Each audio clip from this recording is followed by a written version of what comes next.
Good afternoon, everyone. My name is Michael Spath, and I'm the Executive Director of the Indiana Center for Middle East Peace, Fort Wayne, Indiana. We're a voice of conscience for peace, justice, human rights, and intercultural encounter. I'm going to turn the program over now to our board chair, Terry Doherty, who has almost a half century long history with the people of Afghanistan since his days as a Peace Corps volunteer many years ago. And Terry will introduce and interview Dr. Kharoti, our guest today. So, Terry, take it away. Thank you, Mike. Dr. Kharoti, welcome. Thank you very much. First off, how is your family? How are everyone there? And most importantly, how are your connections in Afghanistan? And just by way of introduction, you are in Portland, Oregon, so good morning. And welcome to our gathering today. But please let us know how everyone is, both with you there in Portland and with your family in Afghanistan. Thank you very much for having me. We are fine here in Portland, Oregon. I have 4 children. My oldest, 3 daughters and 1 son, and me and my wife. And we, the kids are all, on their jobs. My oldest daughter finished science college. The second one is a dentist. She lives here in Portland, Oregon, have office, is married, have 2 kids. My third child is a boy, and he is interventional radiologist. He here work in Portland, Oregon. He's have 4 children, and my youngest one is an accountant, and she is working with here in Portland with a company. So they are doing okay, fine, good. I'm retired, just sort of going to bed late and getting up late. Well, I keep in touch with Afghanistan. Last night I talked with our principal of our school in Afghanistan. They are doing okay. And this is a new principal that came this year. We did not have before. He just came a year ago, appointed by the government.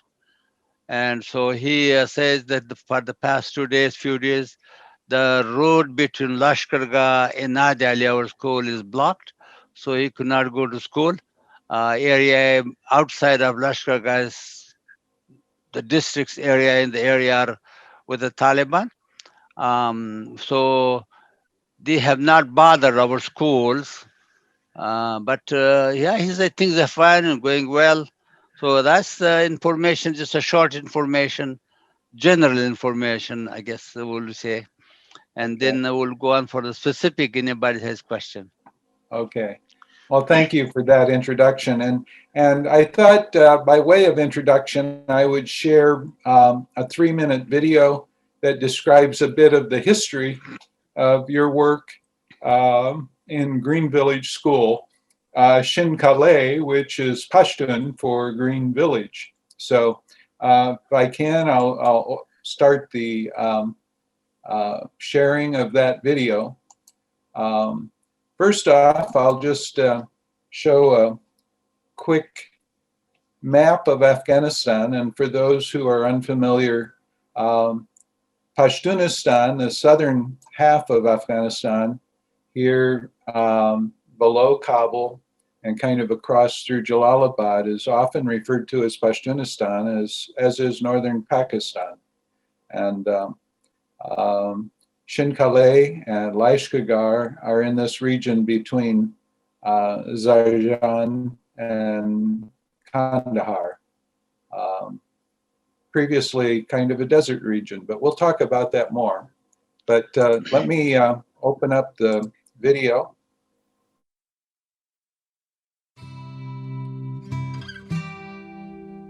It's just a very sad story. A very tragic moment in my life.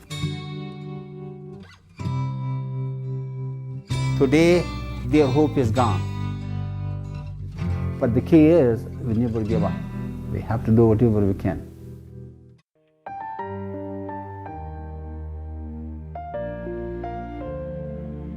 In 1998, I went back to Afghanistan during the Taliban time. When I saw there was no schools for boys and girls and no education, so I really thought, how can I help this?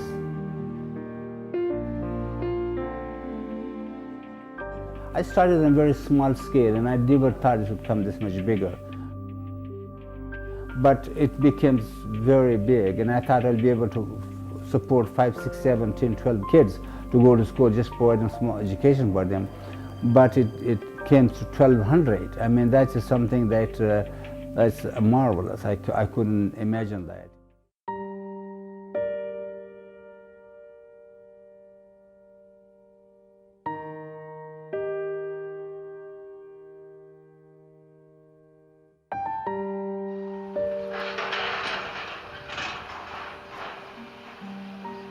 Took the guns after the village people, and they brought the tractor and loaded the chairs and desks and blackboards. They brought a bulldozer and they destroyed the walls.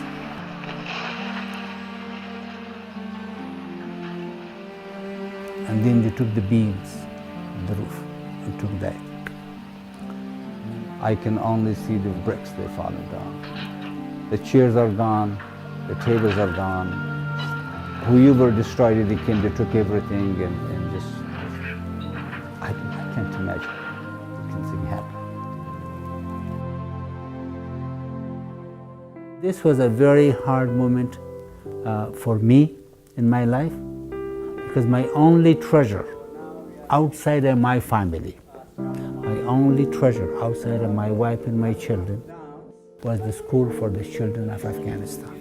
Those 1,200 kids, boys and girls, don't have school right now. But there is no way without education. There is no other way. The biggest enemy of Afghanistan is illiteracy. The biggest bomb we can drop on the Afghanistan people is education. Maybe someday will come back, the brave people of this nation who were standing by me may stand back again and help me out to build not one school, but 20 schools, 30 schools, 50 schools. It will come. The dream will come true.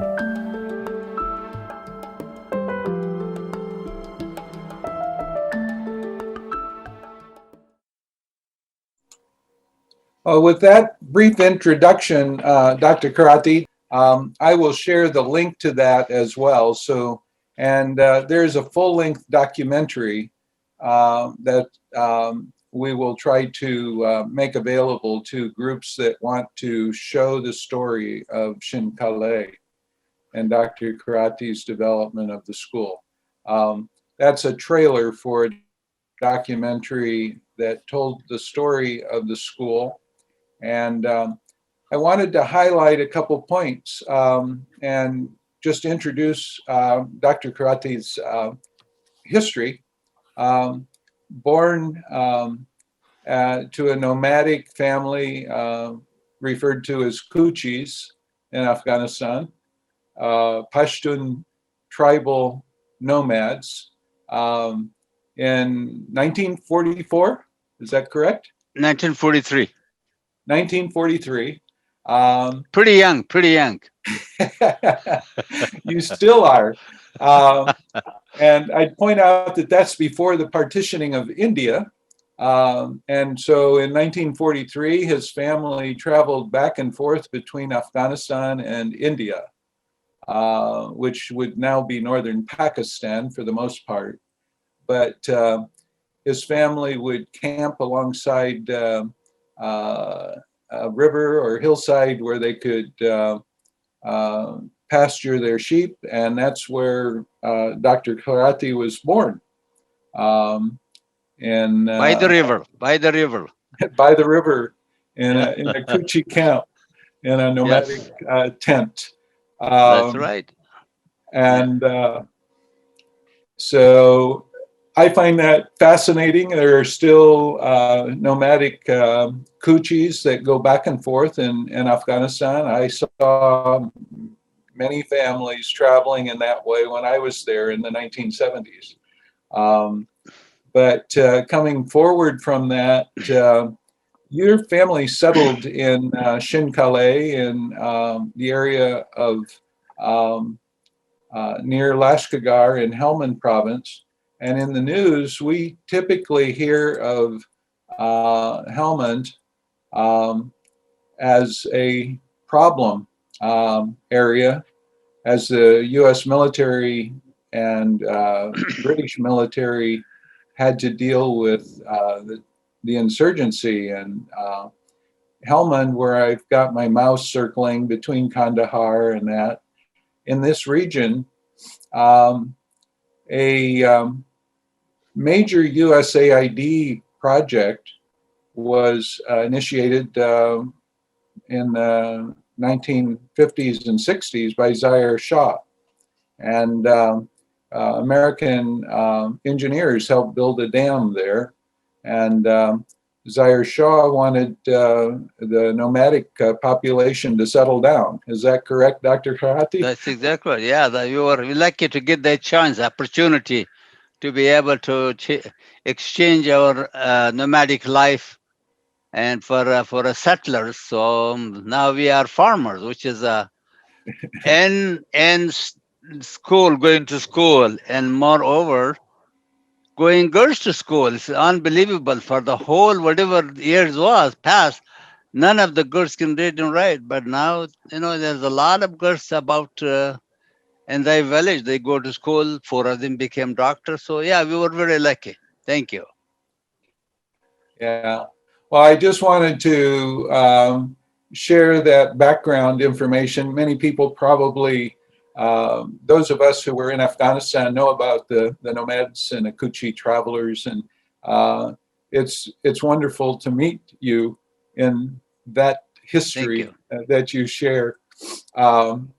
But coming forward from that, your father passed away when you were very young, and you had settled in Shin-Calais, and you chose to go to school, which was unusual, very, very unusual. And was the school in Lashkar that you went to? Well, the elementary school was in Nadi Ali, which is the district of where we are settled. So that was organized and mapped by the United States, the Morris and Knudsen Company. At the time, were working over there in getting canals, and the land was roads and very nice, what do you call, outlay over there. When you look on the what do you call, the Google map, and it looks just like a very well organized area in the United States. It looks like because there was sort of a picture of the area over there. So we were very lucky to have that. And then the first time when elementary school came over there, and I said, I'm going to go to school. So I was one of the guys, went to school and went elementary school in Adi Ali. There was only one school in the whole district, and we had to go by feet. So we finished that, and I went to Lashkar to high school, and then after a year, I went to a nursing school. So there was a new hospital built by the United States in Afghanistan during the King time, and the doctors from the United States came with care Medico and with Peace Corps, nurses and doctors, Canadian, American, and I came over there, and I was supporting the program and hospital, and I was one of the students who go to nursing school. And by the way, my wife was also a student over there in the midwife program.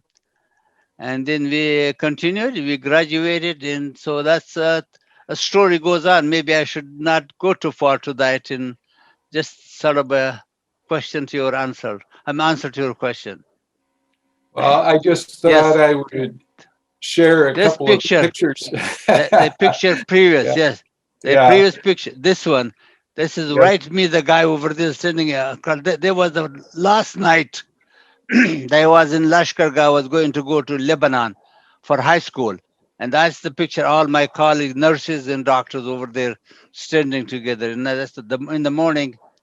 Yeah, there's the American Peace Corps nurse over there. And there's other Janet over there. She is in Seattle. Steve is her husband. He was a teacher over there. Uh, Kohlberg. They all Peace Corps volunteer. And this is the bad guy over there. You can see his picture, you know. Yeah. This is my wife, Fatima, and she's looking into microscope. That was our nursing school program. And you can see the picture to the left, third from the left to the right is me. That's right over here. That's, yeah, our graduation ceremony in nursing school. So we were standing over there. Well, I wanted to share that so that people would have a bit of your history. And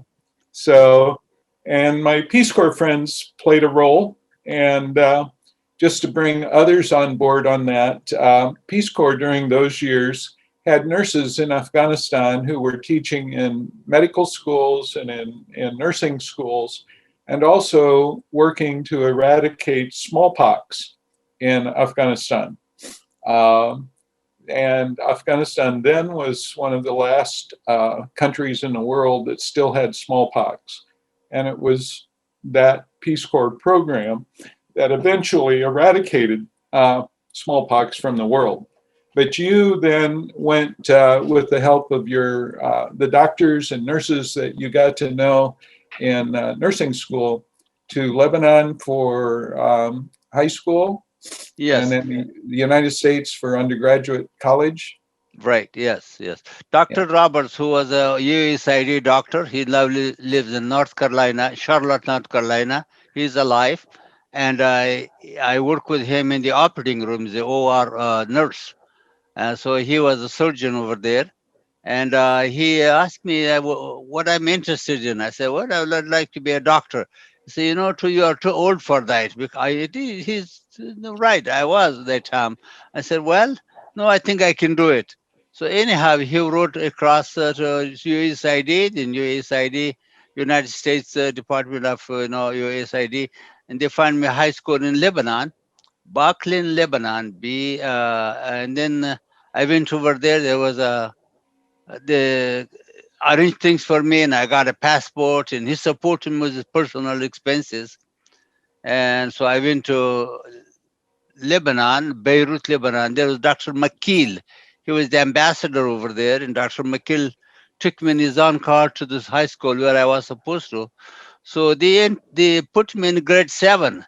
25 years old man sitting in grade 7. Everybody thought I was the teacher, not the student. All these young kids were looking back at me, So he's the teacher. And I was sitting in the bike row, and that's what life brings you. So you have to do not give away the opportunity. So I was sitting in a class, 25 years old, with a big mustaches at that time, And continued. So I finished grade 7, grade 8, grade 9. In grade 10, the first 9 months. And then I was giving an exam and teacher. And then I took grade 11 during the summer. And then grade 12, I finished the next year for 9 months. And then I sit for the college examination in American University of Beirut, AUB. And somehow, I don't know how, looks like I passed the test, because then I sent the whole thing to a college, one college in Clinton, Iowa, just by Mississippi, a small town. There I got accepted to go to community college over there. So there was a guy from Iowa, Dean McGinty. He was from Wheaton College, Wheaton, Illinois. For 1 year, he went overseas to Lebanon, to American University of Beirut, Lebanon, AUB. So he was taking classes over there, and I met him through some people. There were some Germans, and Beirut was a very international city at that time. So there was Germans, French, American, and Canadian. So somehow I met him through some people and we're together, and somebody told him about my story.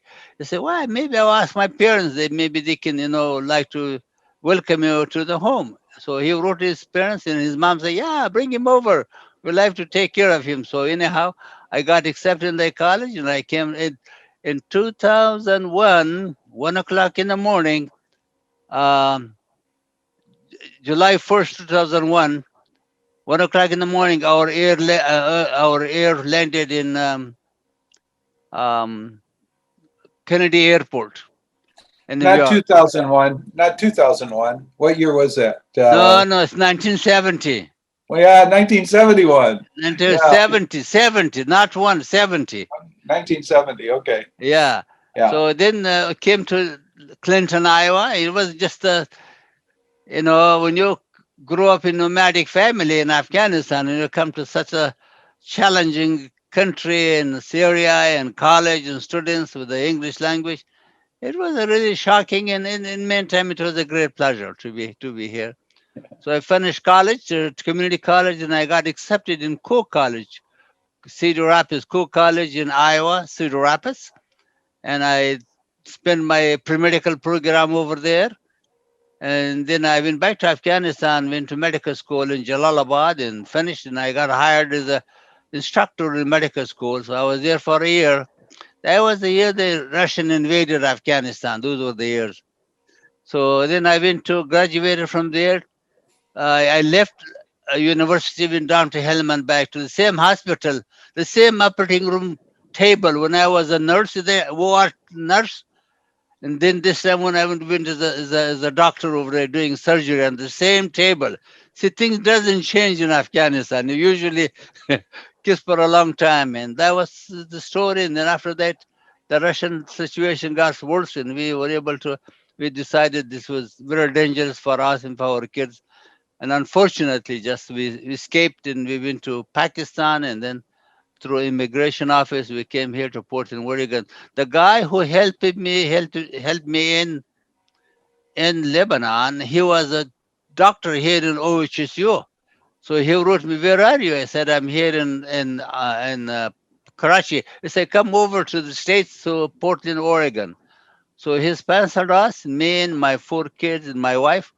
We came here to Portland, Oregon, and we started a new life. You know what was my first job?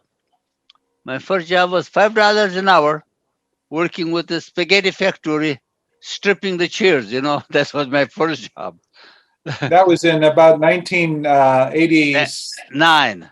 9. So Yes. from 1979, when the Soviets invaded Afghanistan, you were a medical graduate from Jalalabad, and then you left for the United States in 1989 from Pakistan.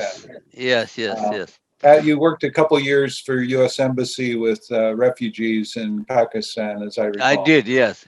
American consulate. I worked American consulate over there.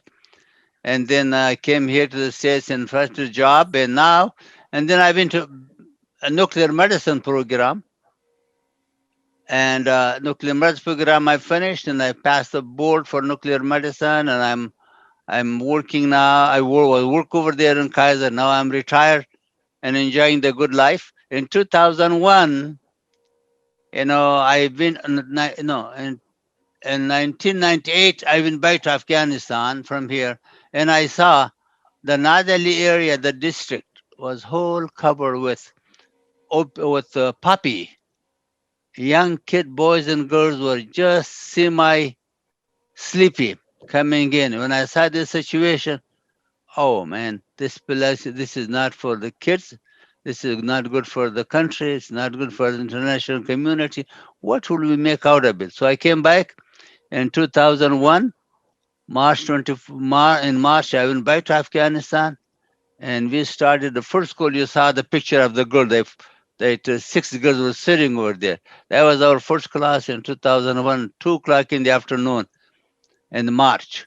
So this dream of yours started in 1998 when you visited your family. Your brother was still living there in Shin-Calais, and you saw the situation with the puppies and no education, and you came back home and decided to build a school.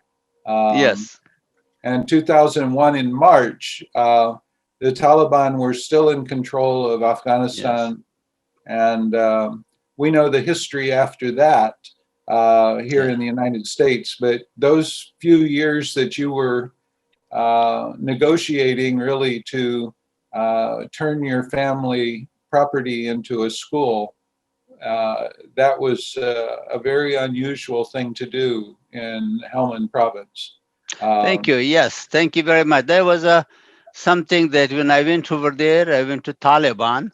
I asked my brother first, can we give this land to school? And he said, yeah, we can do that. There was it's about 1 acre. It was our farmland. The picture is on my Facebook. So it was just green farmland. And we said, we'll give it to school. And we did that. Then I went to Kabul. I talked to the Taliban and said, you know, I'm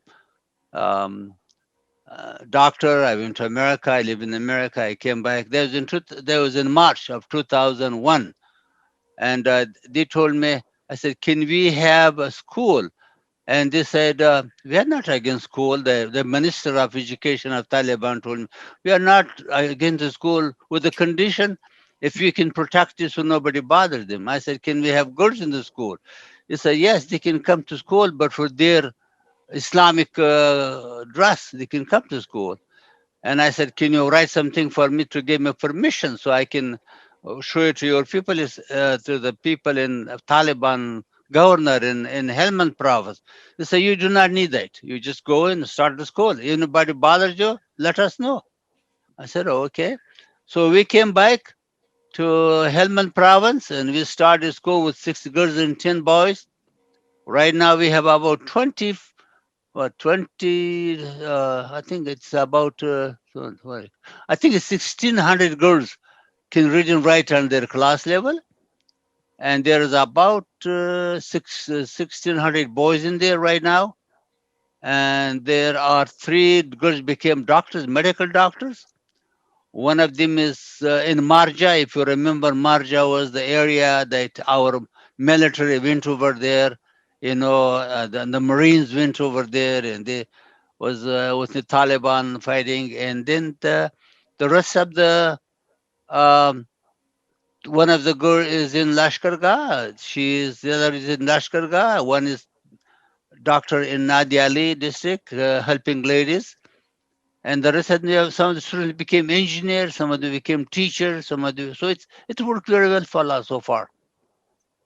And Friends of Afghanistan, just to bring them into the conversation, a few years ago, we started asking, how can we help? And we had a Peace Corps doctor who passed away, and people wanted to do something in his honor. And we decided that a midwife training program would be a good thing in his name. And you agreed to facilitate that. And you told me recently that the midwife is currently not able to go to Lashkar for training, but she's studying with a midwife now who has been working in Helmand Province. That's a doctor. That's a doctor. She's a medical doctor, graduated from our school. It's a high school. They went to medical school, finished medical school. Now she's in Marja, and that Peace Corps, that the organization donated the money to her education. Now she can not go from Marja to Lashkar Gah to study. So she's working with a medical doctor, and she's training her how to take care of patients and how to do the delivery and how to give shots and how to do the hygiene and for kids and for mother. So that's over there. It's not an official school, but the training practicality is there, and she's just seeing herself and taking care of patients. Now it's 2 of them. The Dr. Anara is our school student. They finished high school and went to medical school. GVS supported her from here for her tuition in medical school. So she's there and they're working. Yeah. I wanted to bring us into some of the current needs. And over this last year, there have been many challenges with COVID and the pandemic. Afghanistan, of course, has had been affected by that. And I wonder if you would describe for us what it has meant to people in Helmand and what you have done through Green Village along to support the people while they're dealing with COVID. Well, thank you very much for the donation that your organization gave to Greenville Schools to be able to support people with the COVID thing. And some people lost their family members, some people were sick, very poor. So what we did, the money we got, we bought for the people about, I think it was about 100 families, maybe more than that. We bought them some flowers, oil, cooking oil, onions, sugar, rice, sweets for the kids. I think this was the most thing we bought for them, and some beans, different kinds, so they can have some protein. So then we, in our school, we sent the people from all over the Nadali district area. The teachers found out who is the most people who are in need of help. So we invited them to come to our school and over there, and then the people, the teachers, the community member came together and shared these things to the poor people, and they were very thankful. One of them was, his foot was paralyzed, and he had children, and I mean, people were very thankful, and really they helped him a lot, especially in this COVID this time. And right now is more harder because there is there's a no freeway between Lashkargah and Nadali district. Most people are in the area in the war area, in the war zone. So uh, uh, because of that, we are not able to go back and forth. So they are in hard time. It's very difficult for them. Some people, their kids, their loved ones, and some people lost their family members. Some people lost, their cripples, wounded. So it's a sad story, and there's a lot of loving people in this country. They have done in the past, and they have been doing it, and we are very thankful. And I'm sure I'm every a member of the community, no matter where they are, over there in Afghanistan. When they see this thing, help is very grateful for that. And the other thing is that Helmand Province is a very volatile area in Afghanistan. A lot of fighting is going on, and a lot of people are. There's no much schooling over there. Very unfortunate. Lashkar guy is okay, but the doctor, the medicine, the hospital, the ambulance, the education, the female teacher cannot come from Lashkargah to the villages. So we are working with our own girls in school, so somehow to push them forward so they can be able to read and write and be able to finish high school.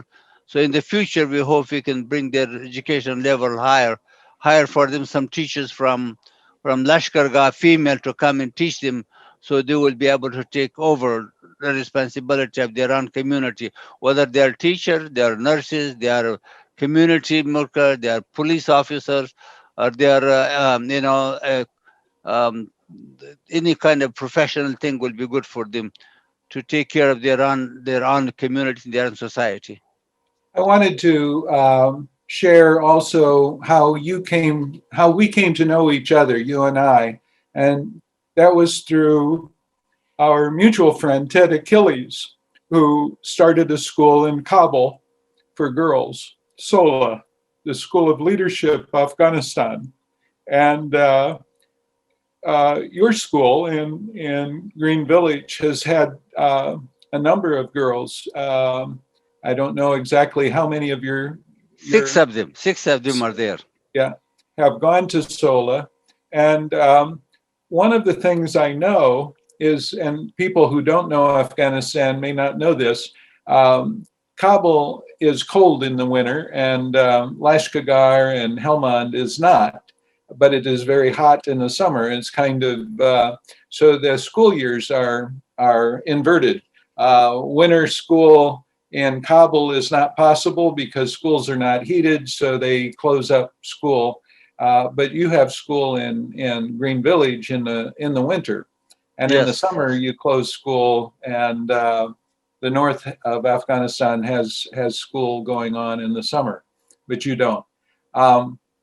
So the students, your girl students who went to Sola would come home for 3 months and spend winter months while you had school there in Green Village. Could you describe Yes. that? Yes. Yes.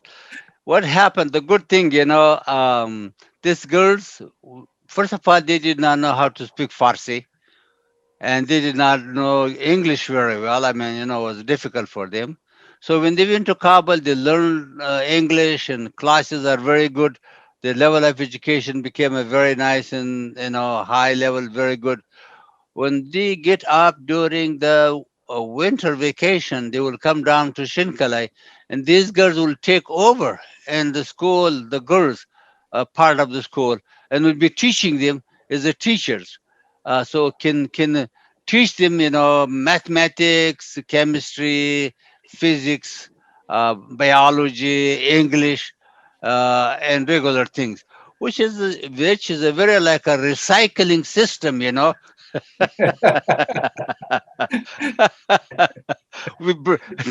go as the students, they come back down, they will use them as a teacher. So that's, for Afghanistan. I mean, this country it will be maybe unimaginable. But when you have nothing going on there, in a village that's all over, no girls, no women educated. When we started our school the first time, we could not find one woman to be able to read and write. No, whatsoever. Now we have girls in Kabul who come back and we use them. We ask them to teach, and they are teaching the other girls. And the teachers are surprised how smart these girls are, coming back and teaching in this girls' middle school, high school. Is a great pleasure and a very good way to use that.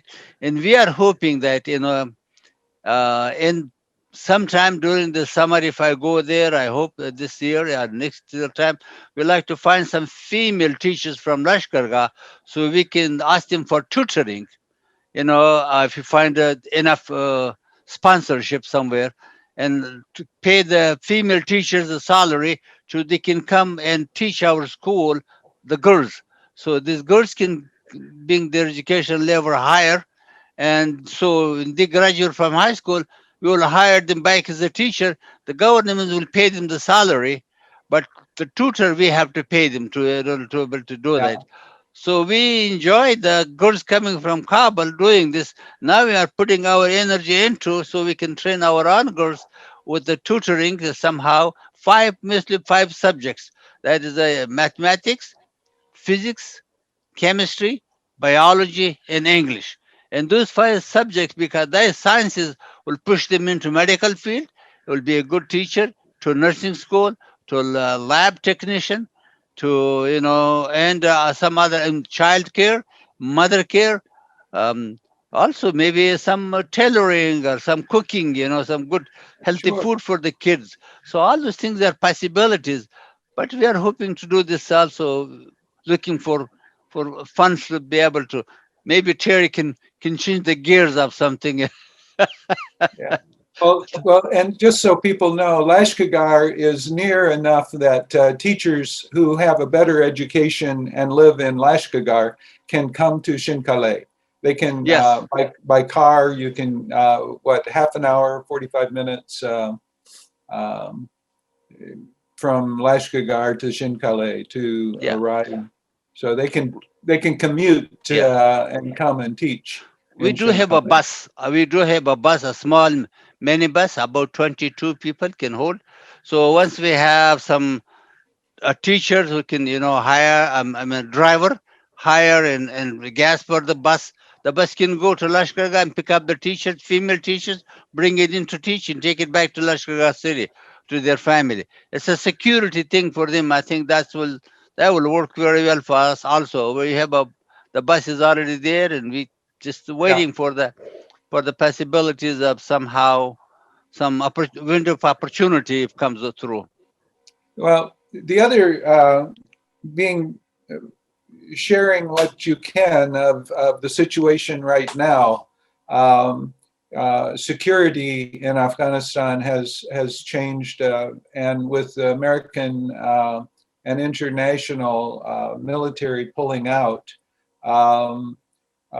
Shin Calais is no longer as free for the girls and women as it once was. Lashkar is still under government, Afghan government control, but Shin-Calais is not.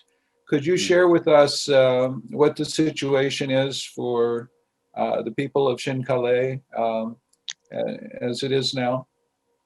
In Afghanistan, the situation with the men is they have to adapt the way it is. Okay, it's like a Darwin theory. You have to, what do you call? You have to change whatever the situation are. So people in Shinkara, if the Taliban has taken over the area, people has to live with them, whatever the situation is. But the key to us is education for the females and for the students. The school for the boys is okay, but the Taliban said we will allow the girls to go to school with the condition if their teachers and their staff is all females. We are not going to stop them from the education, but we don't want somebody to harass them when coming to school here and there. And that's what the right now the thing stands up. And they told the teachers, yeah, we are not against you. This just a week ago or so that the teacher were telling me. He says, we do have this opportunity. If you can find a female teachers, we have no objection to that. But general condition going from Shinkalai or from other villages to Lashkargah is not comfortable. The the main roads are not open. People go on a different roads, so there is no what do you call mine or something to explode, and it is not easy. It is hard. It is very hard. People are poor. People have difficult times. Um, it's a difficult situation. It's honestly all over Afghanistan, outside of the cities. When there is no, people have difficult times. It's a poor country. It's a country with a very scary situation. Sometimes people, have hard time. But in the cities, you know, the good thing is that the schools are going on. Before, like in 2001, there was not schools for girls. Now there's universities, colleges, medical doctor, female nurses in every province of Afghanistan, almost every province. But for Shin-Calais right now, the girls' school, is it open or not? No, no, it's not open for the girls. Some of the girls of higher classes of 10 and 11, the possibility is I think some people are teaching them in the house, working with them, So but they are not homeschool, coming to school. They are not coming to school. right? And Yeah. Shin-Calais is really not under government control, not under Afghan government control. Not now. No, it was before, but not now. Yeah, but Lashkar is still under government control, as I Yes, understand. Lashkar Gah is government fully. There is all schools, universities, colleges, office, hospitals open, and Okay. people are carrying on with their daily life. There may be things happening, but usually things are pretty much in a stable way. Uh, some people, there will be some fighting going on outside in the skirts outside of Laskhar city, especially now. But in the city, people are continuing their normal life, the market, the bazaar, everything. Yeah. Well, I want to remind people that are participating just by watching, if you have a question for Dr. Kharoti, please write it in the chat and we'll keep an eye on it. Tony Agnello, who is my friend with Friends of Afghanistan, is working in upstate New York, in Hamburg, New York, outside of Buffalo. And there's a group there raising funds for the Midwife Scholarship Program, which is a very, very important need for women in Helmand. There are very few medical people that women can go to for childcare, for prenatal, for delivery of their children. So it's an area that we with Friends of Afghanistan have identified as something that we'd like to work with you. And Tony is continuing to help with that. And we have a question from Bing Heckman about how things may change over this next year. What's your expectation over the next year? I know you and I have talked about going there.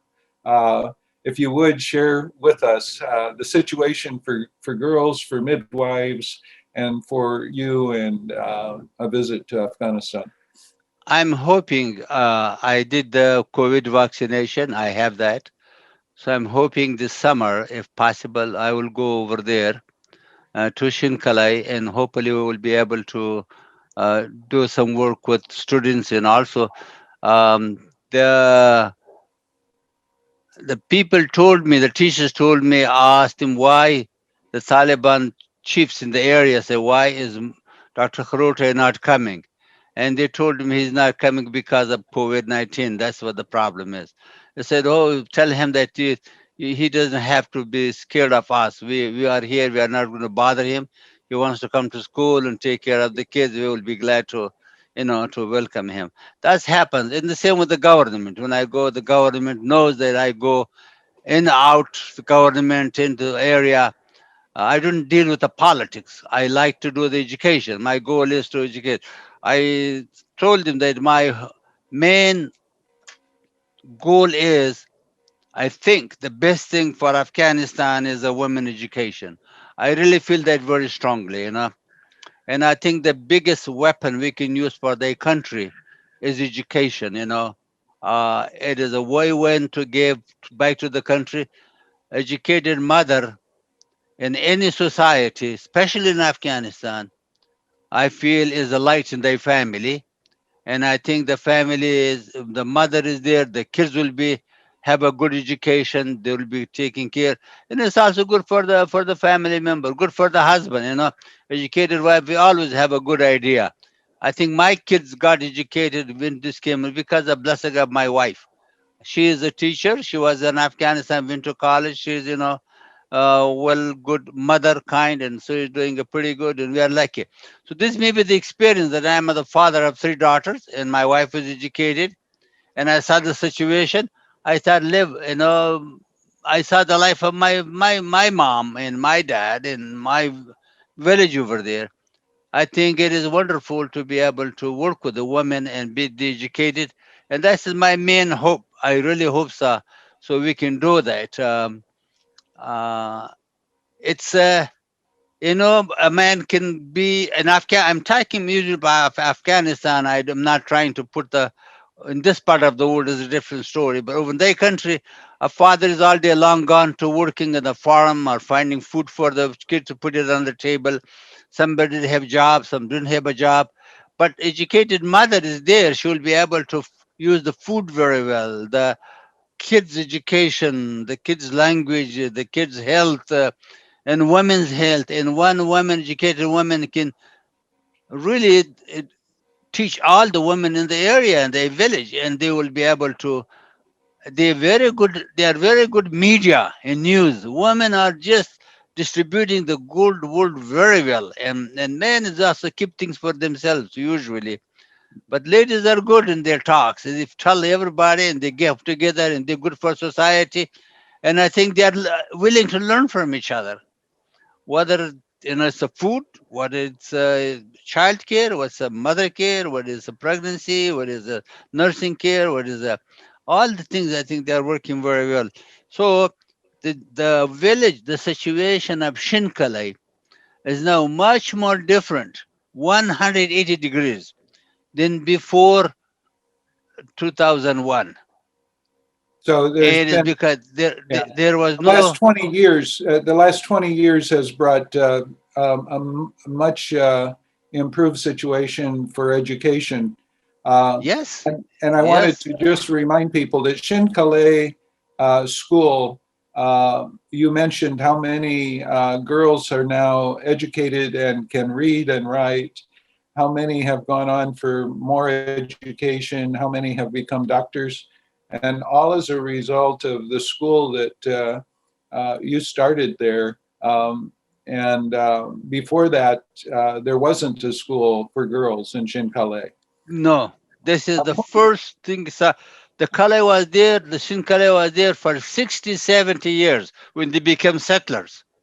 None of the girls went to school. Since Right. March 1st, 2000, March 24, 2001, we started. Now, the village is way different than the other the time before. It was not school over there, especially for women and for men, because some of them are now engineers, some of them into mathematics, English, and some of them became a police officer, some of them became a military. It's a different situation, very good going forward. People love to work hard, people love to find educated jobs and good jobs and work for their community. For how long the international community, soldiers, people will be sending their loved ones to Afghanistan to be able to protect the Afghans? I think this is the time for the Afghans to they should wake up and stand up. This is our country. They have to bring, they have to work for the peace, for peace process. They have to sit together, they have to share their ideas, they have to come together, because the country is for all of them. It's not for one person or for one ethnic group. Everybody lives in their country, they are the citizen of their nation. It's their responsibility to take care of their people, their community, their family, their children. And it's important because a lot of international community spend a lot of money in their country. Millions and millions and millions and millions of dollars went over there. Now they have to wake up and they have to say, well, let's get united. Let's work for the well-being. Let's be part of the United Nations, uh, you know, goals, and people live friendly and give back rather than take away from people. A Can point that Shabana, the president of SOLA, makes. Shabana was co-founder of SOLA with Ted Achilles, and yes, one thing that she points out is that the girls who come to the boarding school in Kabul are coming from all over Afghanistan, and they can only come to the school if they have a supportive family, a mother yes, and a father who yes, support their daughters receiving a good education. So what we hear about Afghanistan often is not the truth. There are many men and women who want their children to have a good education. Shabana has found that with SOLA. They now have students from most of the provinces. I think more than 3/4 of the provinces in Afghanistan have students at SOLA. Girls students going to SOLA, living in Kabul in a boarding school. And so it's not just the women who want an education, but it's also fathers who want their daughters to be educated. Um, and so I point that out to ask you, how can we support those of us in the United States who want to help you and other schools in Afghanistan to find ways to provide education, regardless of what happens in the future? What is the most right. effective way that we can be sure of helping support education in Afghanistan. Um, I yeah, my opinion is, what I believe is, I think the most important thing in Afghanistan school is bringing up their educational level, the academic. mhm, Academic is very important in their country for the students, especially for the girls, to be able to read, write, and learn and English and sciences, and also go forward with their further education so they can be professionals.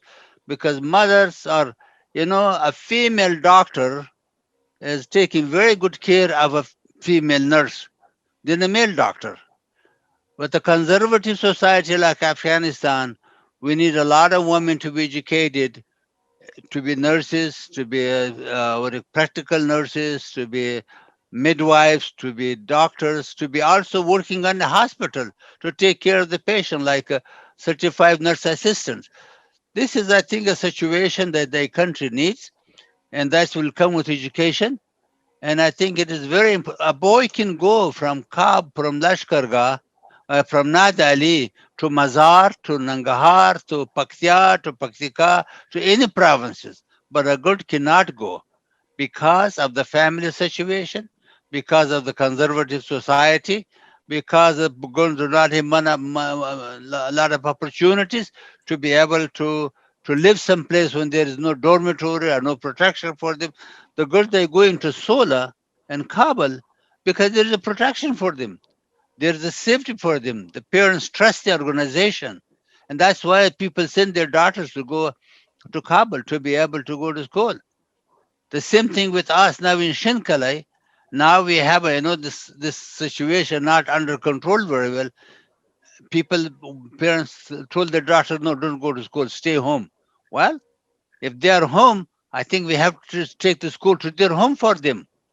And that means yeah, we have to send the teacher over there to bring their yeah. level of But education higher. It doesn't cost much, It doesn't cost much. It will I cost. mentioned I mentioned Shabana, and she grew up in the 1990s when the Taliban were in control of Afghanistan, and her mother was a teacher and had a girls' school in their home. So the girls would go to their home and had a teacher who was qualified, and they studied. Girls from different homes would come to one home where there was a educated woman. So you need educated women to be available to uh, teach, and Yes, you have some now in Shenkaleh. You have yes, some educated women. Are they yeah. willing to teach the girls of the village in their homes? Is that possible? Yes, they are working together. They are those girls who are in grade 10. They are teaching grade first, second, third, fourth, fifth, up to 8, 9 grade. Okay. And then the other one who are older, the some of the parents who have gone, their father is a teacher in school. He teaches them, or their uncles or their relatives. Somebody Mhm, teaches them in the house because mhm, the school is closed right now. There are two reasons the school is closed. One reason is, the first reason is because when Taliban came to the area, they brought all other schools, or two, three other schools, students to our school. So the good part of the school, of our school, they gave it to other schools so students can come in the morning and can come in the afternoon. At the boys' side of the school, which our school go to, in the morning they come, in the afternoon some other students come from other school. So our school is overcrowded, very yeah. crowded. We have about around 56 classrooms, and that's quite a lot of classroom there, full day and night. And the teachers are from the school. But the girls don't have the place they had for girls. Now the boys are there, so the parents are not sending girls to school because there is no secure place for them right now. But in Yeah. the So future, yeah. So both schools are for boys now, and more students are arriving from other villages around the area. Uh, exactly. yeah. Yes, So exactly. it's all Yes. boys who are getting to go to school right now. Yes. Um, And the yeah. key is to push for education. That's what it is. We don't want the kids to be left alone. Because if the kids do not go to school, they will go with the drug, they will go with the gun, they will go with the destruction, they will, some people will influence them. Many things can happen. So what we do, we push the boys into the school so they can be day long under sort of a regular program for education, and that helps a lot of things to prevent the corruption and the drug and the other, running around with putting mines someplace, or listening to some people who supposed to be doing the wrong thing. So that's what I think is a good program right now for the boys. Okay. Well, as we think about wrapping this up, Dr. Kharoti, I'm wanting you to have an opportunity to appeal to those of us on the call for the most important support that you would ask for. And not just in Green Village, but in Afghanistan overall. I know when you came and visited Margie and me in Indiana, you got to meet Bibi Bahrami, and we went to their home in Muncie, Indiana. And Bibi has a program in Jalalabad, and her husband is a doctor in Muncie, Indiana. But she has a program called Awaken in Nangarhar Province in Jalalabad. And I'm going to just share the screen a minute to just remind people who aren't as familiar with Afghanistan. Jalalabad is, you went there for medical school. Yes, yes, I graduated from there. Yeah. And Shinkale that we're talking about is down here toward the south, a little bit east. Southwest of Kandahar. West of Kandahar, yeah. Right, and, right, yeah. There's a road from Kabul. It follows the Kabul River down through Jalalabad and then on to Pakistan. Yes. And so this is a major area. Kandahar was the base of the Taliban previously. It's where Mullah Omar had his base. And it's still, I think, a very big stronghold for Taliban. And the Pashtun region all across the south, including Jalalabad, is one ethnic area that is very, well, I was not too familiar with, I don't speak Pashto, I speak Dari. And I was up north near Kunduz for a while, and then I was in Kabul. So if you could share from a perspective as a Pashtun, as a person familiar with the southern half of Afghanistan, with the tribal region, the Pashtun people, I have a favorite Pashtun in my studies, Bacha Khan, Yes. that was a friend of Mahatma Gandhi's, Yes, yes. and an educator, and a person who came from a Pashtun family, who believed in, yes. in education like you do. And I raise his name to just ask you, how can we support the work that you're doing, the work of education in the Pashtun regions? And what's the most important way that we in America can help continue to support Afghans? I think the best thing is to be, I feel like there are, one is now is the COVID-19. That's another big story right now going around. In Afghanistan, we hear the news of India, unfortunately, what is happening. Afghanistan is the same thing. Since Afghanistan is not overpopulated in the out the countryside, so it doesn't come out now. But this is one way. The second way, I think, is I'm again coming back to. I think our military will. I'm glad our military is coming home, and I think the Afghan has to take over their responsibility and work for their country, for their people. They understand their culture, their tradition, their way of life. I think it's important for them to understand and bring to a peace process, sit together and sort of support one another so they can work together for their own country, for their own people, because they understand their culture. The third thing I will say for Afghanistan, I really hope is education. I think it is important for any part of the country, whether it is the north or south or west or east.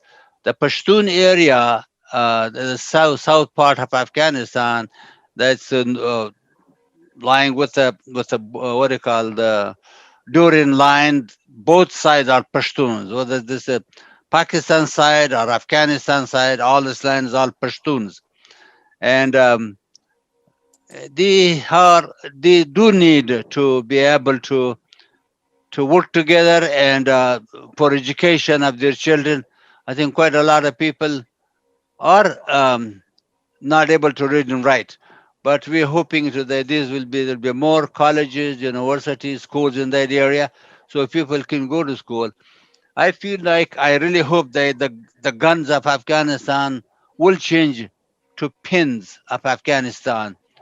Not the the bombs of the mines in Afghanistan will change to books of Afghanistan. I really hope so people can read and write instead of storage of um, destructive things. Hopefully, you have a library in Afghanistan. I hope Afghanistan people will be able to connect with the international community, extend their friendship and their kindness, and try to work with the international community so it can be good for them and can be good for the country around it and neighborhood. That's what the country needs. I mean, we were there. There's a 42 years war in Afghanistan, the past history. I mean, 42 years. People who were born that time, that was 42 years old. That's a half of the, not in Afghanistan, more than half. Age is gone. So I think it is going to change. I think it's going to get better. I think peace process is important. I think education is important. I think they have to work for their country. It's a good country. A lot of land, a lot of mines, a lot of roads. It's located in the center of Asia. It's a way to the Central Asia and coming on to Europe. All kind of roads, things. So we will need some to stand by the government, stand by the people. They come together, and we hope to the country will get out of the big um, what do you call atrocity that was happening for the first 24 hours. And For years, people, yeah, yeah, yeah. yes, it was unfortunate. Now is much more better. I want to give you the good news. In their country, the situation is is more than 50%, maybe 75%.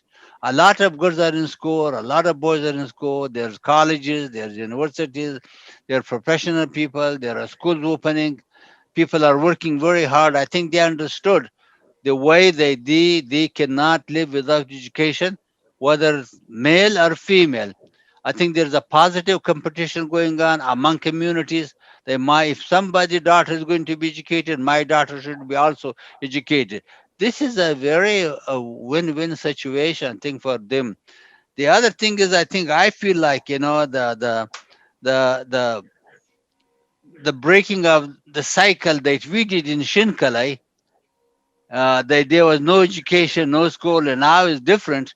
It is a very in positive. In all the different districts are trying to find school for girls now. In Marja there was school for girls, and Navzad there was girls going to school. I saw the picture. And Nadia Ali, different area or school, this is school, girls going to school. in different districts of Helmand Province. The girls going to school. Why? Because they understood that this is the way to live. And I think that's why they need support for education. Okay. No matter how much money you give to someone for food, you do not know how to use them. But if you give them books, money for education, teacher, and they get educated, they will find their way. Instead of giving them fish, teach them how to fish, so they can support themselves, open their mind. I'd like to point out to everyone on the call, I've put the link to Green Village Schools website and their donation link in the chat. And you can copy that link if you would, and if you feel moved to contribute to Green Village Schools. They have a 501c3 nonprofit board in Portland, Oregon. I believe the medical people in Portland know Dr. Kharoti very well, and I've talked to his board chair, and I've heard from a number of his board members. I want you to know that he's very much admired and respected in his community in Portland, and I hope to get to visit him there as soon as my wife and I are traveling. We're planning a trip out that direction. Dr. Sprunger from Fort Wayne, Matt Sprunger, and his wife went to visit their son and visited with Dr. Kharoti at home. And I just want to share with you that he has a well managed organization that supports the efforts in Shin-Calais, and you might want to consider contributing to him, to his organization. But before we conclude, Dr. Kharoti, I want to give Michael Spath a chance to describe the upcoming program that we're going to have, and then we'll return for you to say a final word. I mean, we won't conclude just yet. We'll let you form your thoughts and share, but if we'd let Michael give an idea of what the next program. And before I do that, I'll say that I'm hoping that this will be the first of a program that I'll start sharing with my friends of Afghanistan. This was the first Indiana Center program that I've really distributed to my friends from the Peace Corps community, those friends from Afghanistan. And I hope to interview others that Friends of Afghanistan have been supporting. I mentioned Bibi Bahrami from Muncie, Indiana, with her program in Jalalabad. We'll also be interviewing Louise Pascal with her Afghan Songbook Project and her children's story Bud Nabud publication for distribution in Afghanistan, and a number of other people that we and the Peace Corps community want to support. So Dr. Kharoti, thank you for letting me experiment with you and interview you. But let me turn it back to Mike for a moment and give him a chance to advertise our next program, and we'll come back to you. Okay? Yes, thanks, Terry. Thanks, Dr. Kharoti. And we will give you the last word today. Just to share with all of you,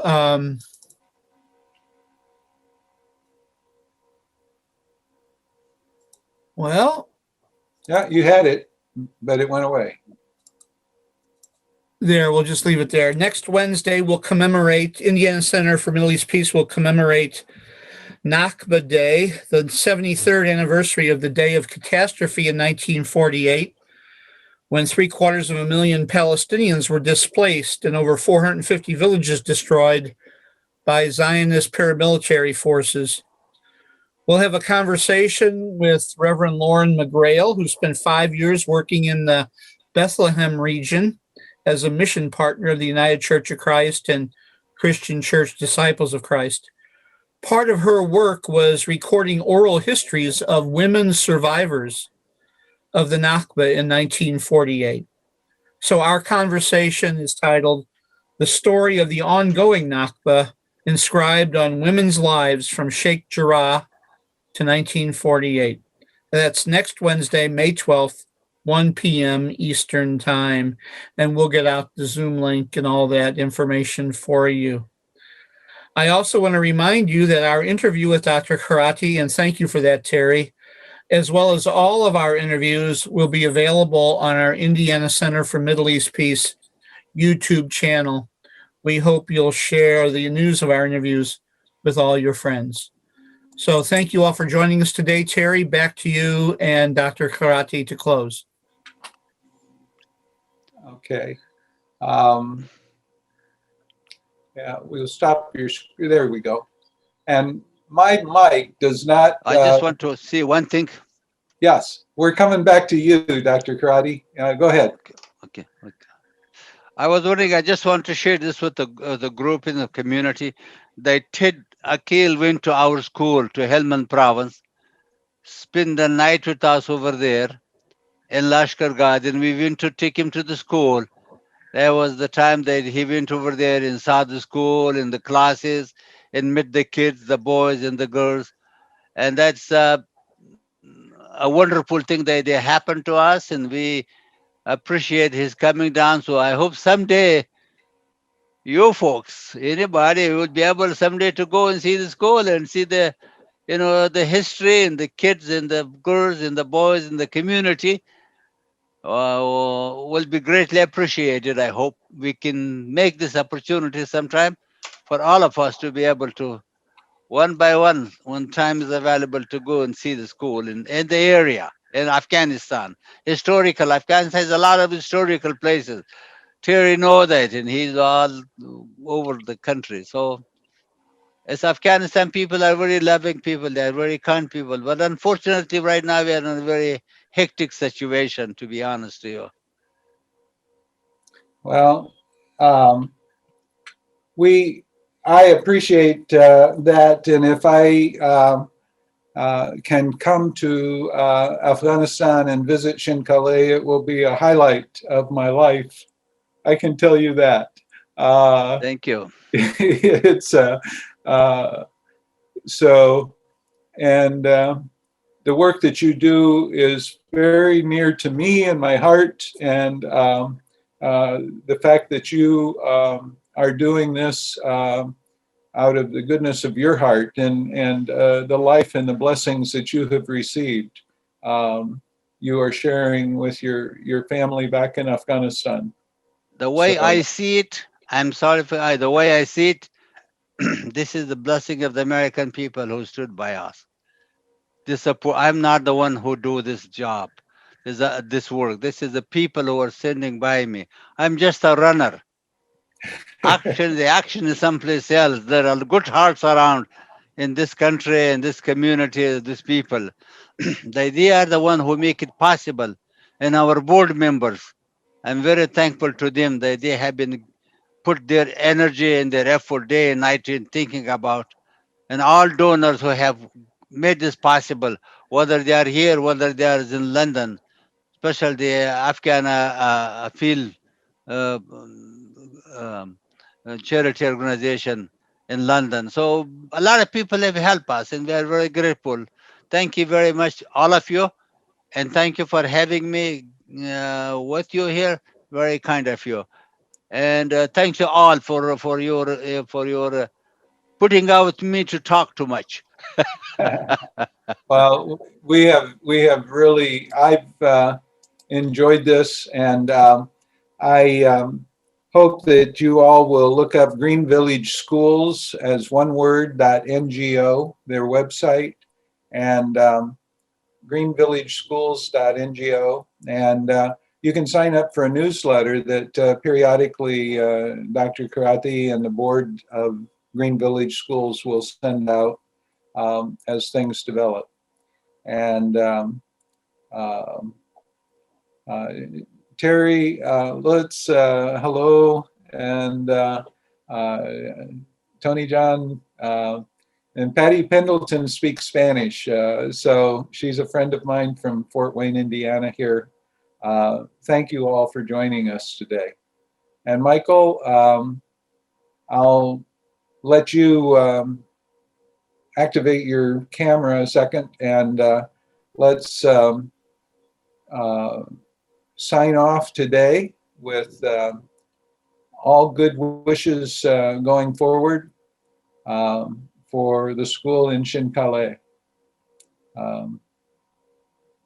You're muted, Mike. Yeah, thank you so much, Dr. Kharoti, and thanks to all of you for joining us today. Terry, thank you for being such a good friend to the people of Afghanistan and for bringing this this amazing man and his story and his work with Green Village Schools to our attention.